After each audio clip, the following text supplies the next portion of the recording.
Сәлем достар, қалдарыңыз қалай? Сіздермен бірге мен Гаухар. Бүгін мен сіздермен бірге салмасында картобы бар қуырылған тұшпара дайындайтын боламыз. Балалардың ең сүйікті жақсы көретін астарының бірі болып табылады. Ең алдымен таза ыдысымызға 150 мг жылы сүтімізді құйып, оның үстіне ерітілген бөлме температурасындағы 60 грамм сары майымызды салып, жақсылап тұрып 1 рет араластырып аламыз. Одан соң бұның үстіне бір жұмыртқамызды салып, тағы да бір мәрте араластырып, және осының үстіне 1 шай қасық дрожжымызды, 1 шай қасық разрыхителімізді салып, тағы да араластырып аламыз. Және жарты шай қасықтай тұзымызды қосып, оның үстіне 400 граммдық ұнымызды салып, қатты да емес, жұмсақ та емес, орташа қамыр илеп алатын боламыз.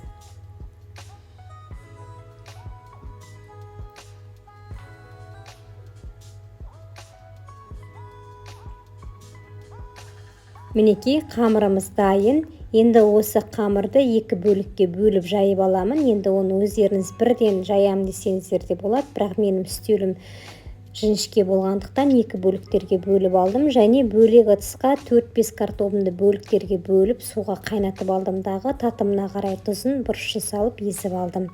Енді қамырды 2 бөлікке бөліп жайып аламын. Одан соң дәл видеодағыдай кесіп алыңыздар. Осылай бөліктерге бөлесіздер. Арасына салмасын салып, осылай түйіп алдым. Енді өз қалауларыңыз бойынша түйсеңіздер болады. Мінекей.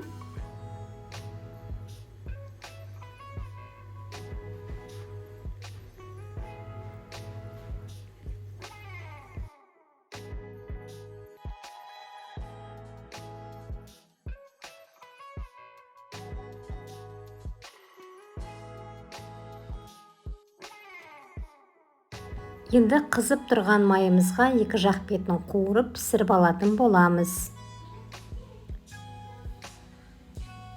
Бұл қуырылған тұшпараны егер кісі келіп қалған жағдайда самсамен бірге бір жағына самсаны, бір жағына осы тұшпараны қойып ұсынсаңыз болады. Өте дәмді астардың бірі болып табылады. Каналыма тіркелуді, лайк басуды, қазақ тіліндегі YouTube каналымды қолдауларыңызды сұраймын. Баршаларыңызға үлкен рахмет. Бірнеше видеоларым бар, сол видеоларымды тамашалап көріңіздер. Астарыңыз дәмді болсын.